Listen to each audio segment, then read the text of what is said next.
kind of one of the first steps in innovation. We're going to test you on that a little bit further on after the next couple of talks. I'm going to be giving you a bit of an introduction to the overall process of new product development, and Todd Brinton's going to be diving a little bit deeper into needs. Dr. Lotan's going to come back with a case study, and then we're going to see how well you do on some exercises for finding needs and a little bit of brainstorming. So let's just dive in a little bit to the new product development process with new products in general, somewhat specific to medical devices, but the point of this is just to give you a kind of an overview of some of the important issues when you do a new process. And as Dr. Lotan said, it's really important to be distinguishing between invention and innovation. So innovation is really where you're adding some value. So it's kind of it's a higher bar than simply thinking of something new. It really has to have value for someone, for something. So that's a good thing to keep in mind. One of the great things is that innovation is now embedded into how companies do business. And you know, back 8 years or so ago, this was kind of new news hitting Business Week, that creativity and the knowledge economy was how the world is going to move ahead. And I would venture that pretty much 100% of companies that are moving ahead in their business plans do have this sense that they are moving ahead because of innovation. So that's great if you're in the innovation field. If you look at some of the things that are driving innovation and modern innovation, very open. So the sense that open source invention, you put an idea out there on a social networking site and have people all around the world contribute to it. This is something that is starting right now, that as innovators you need to pay attention to. The idea of, you know, all the value has to be kept secret within your company. You know, the younger generation doesn't think that way anymore. Distributed. There's no question that med tech in particular is distributed in the United States. We were just talking to Todd earlier. It's kind of sad that we never get to look at kind of the new devices because they're all tested in Europe, and you know, the U.S. they come second. So the sense of distributed and the new markets being in the emerging economies, and then of course distributed design teams and global. Some of the things that are driving new developments in products in general, instrumented, interconnected, real-time, everything is faster and cheaper and smarter with embedded microcontrollers. And then if you look at the trends in med tech, a lot of attention to diagnostics. Things that used to take place in the lab are now taking place on the desktop. Things in the clinic, all of you that like to be in clinics, well, there's more and more things being driven to the home, less and less in the hospital. Devices and biologics, more and more value for the dollar is certainly driving the things in medtech. And that's sometimes a tough one for innovators to understand. I've got this great product and it really is making people better. Why isn't everyone using it? Well, if it's not a good value to dollar proposition, it's not going to happen. And then, of course, increased regulation. And then this last bullet point is, again, a tough one to wrap your hands around, this sense that having a great idea that you think works is not enough, that you need to have the evidence-based medicine that it does work, thus the increased emphasis and importance of well-conducted clinical trials that result in scholarly articles that demonstrate unbiasedly that your idea, in fact, does work. So the great thing about being cardiovascular, this is about 3 years old, but certainly if you look at the largest block in light blue at the top right, the markets in cardiovascular are still the largest out there, followed by orthopedics and general surgery. So it's a great, despite the fact that there's been 50, 75 years of really wonderful innovation in cardiovascular, it still is tremendous amount of room for innovation. And you've got the answers to all of your cardiovascular problems, but I think as Dr. Lotan talked about earlier, do you know the right question to answer, and that's really key in innovation. So let's just cover a little bit about how new products are developed. And what you think about is you want to solve your problem, and you want to get out fast, and maybe you want to get rich. And what investors think about and businesses think about is time, cost, and risk. And that sometimes is a little bit of a mismatch between innovators trying to get their ideas moved ahead. But just keep in mind that it really is important for businesses that these things happen on a timely basis, that it's not going to put them into bankruptcy court, and that the acceptable level of risk especially for established corporations, may be something that is a little bit hard for you as individual innovators to understand. And so the reason why businesses are like that, you might go, wow, why are they like that? Well, most ideas out there don't make it. About 40% of new products, this is not just med tech, but in general, after they're launched are essentially failures. And this is data. If you're ever really kind of interested in more on the process side of new product development, there's a wonderful worldwide organization called the Product Design Management Association that I recommend would be a great one to join. And they collect data, lots of data about the fate of new products. And not to, I don't know, I'm hoping that the whole talk here doesn't sound too pessimistic about failures and so on, but it is important to learn from failures and why things fail. And so this product that was had wonderful hype before it was introduced is now reduced to security people in airports and tours in cities, and it really, because it was focusing on the features of this mobility device without really paying much attention to what benefits does it have to you and me? How would it help you and me over walking and over an automobile? So what do effective product development teams do? Well, probably the most important is studying the customer. And in about an hour, you will be studying the customer, each other, in terms of really trying to understand what the needs are. Second is creative. And the great thing about creativity is that anyone can be creative. It just takes a little bit of practice, a little bit of instruction, a little bit of practice. Fast prototyping. I think this you'll hear some of these themes consistently throughout the day. And if you hear something 3 times, it's rather than taking it as, oh my gosh, there they go again, you might want to take it as, wow, this really is something important. And so the idea of many quick and dirty prototypes is something that really marks effective product development teams. Being able to objectively evaluate how the idea is doing and going back to your customers to get some feedback is another important habit. Then having not just cardiologists, not just innovators, but having legal people, having manufacturing people, having design people, having warranty people, having sales people, marketing people, all in the mix is really important for products that are going to be the 60% that make it. And then having an established development process, and hopefully by the end of today, at least you'll have a little bit of sense of what a cursory development process is. And then, of course, understanding when to get out. That's a really important one as well, so that you're not going overboard in terms of investing your time and money, so really understanding the risk. So in looking at new products, and as you think about the kinds of things that you are developing, they do fall into several categories. One of them is new to the world. So one might argue that the iPhone was a new to the world type of product category. So you might want to ask yourself, is the thing that I'm doing, is it a new to the world category? Or maybe it's new to the company. There were electric hybrids out there, but General Motors with the Chevy Volt, first time around for that company. So you might want to ask yourself, okay, is this a product that others have had, but this is new to my organization? Or it may be a product line addition, and microcontrollers are certainly a good category of that, where it's kind of the same thing, but a different variant that is satisfying some needs, and that's certainly another new one.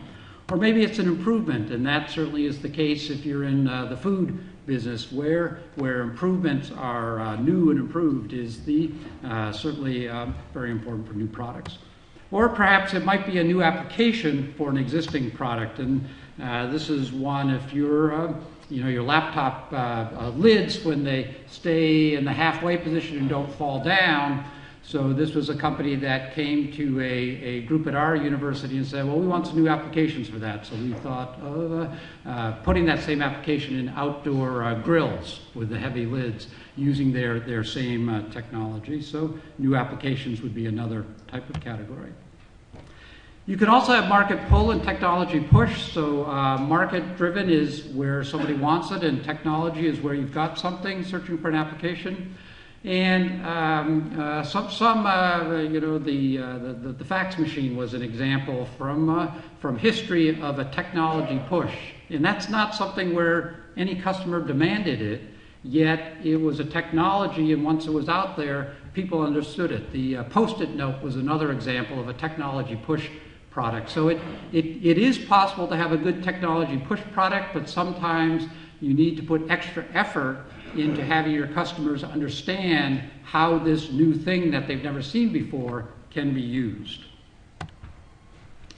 Generically, product development has some steps, and you can read 16 different articles and 15 different books on new product development, and they'll all have their variant of these steps, but it's generally along this kind of line where understanding where the opportunities are and developing the concept is at the front end, and oftentimes it's called the fuzzy front end because despite people's best efforts over the past 40 years, no one's been figuring out how to turn this into an algorithm. So when you look at things like strict new product development, they tend to be a little bit, in terms of algorithm, later on down the stage, or they tend to be things like defense contract airplanes that have very strict steps. But figuring out how to identify opportunities and developing the concepts to meet those opportunities, if you figure out the algorithm for that, I recommend that you patent that immediately because you will be one very, very wealthy person. Then going down and really refining it with the details and testing, and then the launch and ramp up. The thing that is interesting about product development is that the things to the left of that heavy vertical black line are very, very, very inexpensive. And so it gives you a lot of time and opportunity to iterate in there. Once a product is launched, and certainly in med tech, the later stages of testing and refining, which involve clinical trials, extraordinarily expensive. So this is why it's important to do best you can on the left-hand side to get it right. MedTech has got something that's very different than developing the next generation breakfast cereal, and the fact that it's regulatory driven and reimbursement driven is major. And I'm not going to cover really anything about this because you'll throughout the day get much more. And effective is kind of in light gray because depending upon which country you're in, the regulatory side can be one or both of these. Certainly in the United States, everything about medtech is driven by the Food and Drug Administration, and so if you are doing a design process in the United States, then you have to be very cognizant of design control guidance methods. You know, maybe not so much if you're the individual innovator, but certainly once you get your startup company going or are working with an established company, this is critical. Opportunity identification. Defining the problems, understanding the users, and researching current solutions is absolutely essential. So once you have your idea and have invented it, you do really need to find out what the competition is doing and finding that gap. When thinking about your product, this is the way that companies think about it. Does anybody want it? Can we make it as a company? Is it technically feasible to do it? And will dollars be made? And so a lot of new product development is exploring those three feasibilities. And of course, is a strategic fit. So market feasibility, and Todd Britton is going to be talking a lot more about this, but it really is understanding who the customer is, observations, interviews, surveys, focus groups. And there's really 3 stages of that. One, to figure out what the needs are. Then you've got your ideas, so you want to gather some reactions to your concepts. And then you want to go back again, and once you've got some prototypes, and gather reaction again. So the sense of continual interaction with the customers. And you may be a cardiologist, so while it works well for you, you want to go out and find 10 of your friends who are cardiologists and see if it works well for them, to see if it's a product for one person, just yourself, or a product for many. So this is absolutely critical. I don't think we can emphasize this more than really getting that customer input. Then the technical feasibility in terms of idea generation, and you're going to get some practice in brainstorming a little bit later on, but there's lots of other ways to get ideas. We'll be talking about patents later on in the day, reverse engineering new products, if you're interested in cardiovascular, but really taking a look at some of the things that are on the table over here and understanding in some detail how they work. I'm going to skip over concept screening, and on the engineering design and prototypes, let me just go to this sense of virtual prototyping that is really starting to be this new wave down there, in this sense that high-end computer simulations of especially cardiovascular devices, so here's a simulation of a heart valve, is someday going to lessen the need for multiple animal trials and maybe even lessen the need for clinical trials. So something just to keep your eye on, and certainly partnering with an academic organization or a company that can do these kinds of technologies may help you out. Intellectual property is critical. Why? Because of the value of a company is in its intellectual property and the ability of the staff to generate intellectual property, not necessarily in the products. So venture capitalists look at people rather than the concepts. Lots of different kinds of things when people talk about intellectual property. It might be a technology disclosure or a provisional patent, might be an application or a fully issued patent, either in Europe or worldwide or Asia or the United States. And then finally, financial feasibility. Is anyone going to make any money?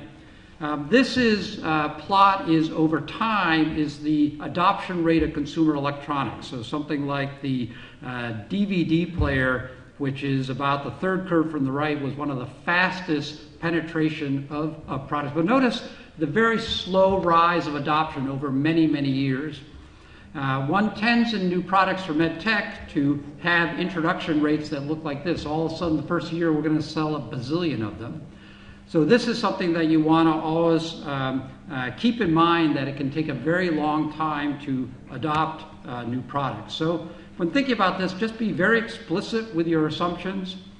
Provide ranges of how you think it's going to be introduced, but then maybe a pessimistic one. And be realistic about what kind of share of the market you're going to get and how big the market is out there. Investors matter because they can take the risk. So the job of investors is to take money from those who have it, which is the investors, to those with the ideas, which is you. Because any kind of a new product development process is going to be cash negative before cash positive. Investors like disruptive technology. They like greater than $1 billion markets, but in reality, not many markets are like that. Chronic disease solutions, a clear reimbursement path. That is absolutely essential if you're looking out to get some money for your new ideas. And then within your organization, are you a one-product company or a platform, and do you have strong people on your company? So, and this is my last slide. Why don't investors like my idea? Well, maybe because the market is too small. Maybe because it's just incremental. Maybe you don't, whether it's not going to get improved, get the CE mark is uncertain. Maybe it's uncertain whether the device is effective, and that really comes into play because reimbursement might be not possible. Maybe it doesn't fit the company you're approaching. Or maybe there needs to be more evidence that it actually works. Maybe you don't have a prototype. That's absolutely essential. And maybe there isn't anyone other than you that's excited. So this is why it's important that you go out there and get others excited. But you matter because companies do look to you and to universities for new ideas. And most innovations do come from the user rather than established companies. So this is why it's exciting to be an investor. And so I'll just close, and I think Todd Britton's the next talk, where if you're interested in kind of more in this arena, here's some of the great books that you can take a look at. And I believe these slides will be available to the participants after the workshop, so you can take a look at some of these products. Thank you very much, and we'll turn it over to Todd Brennan from Stanford.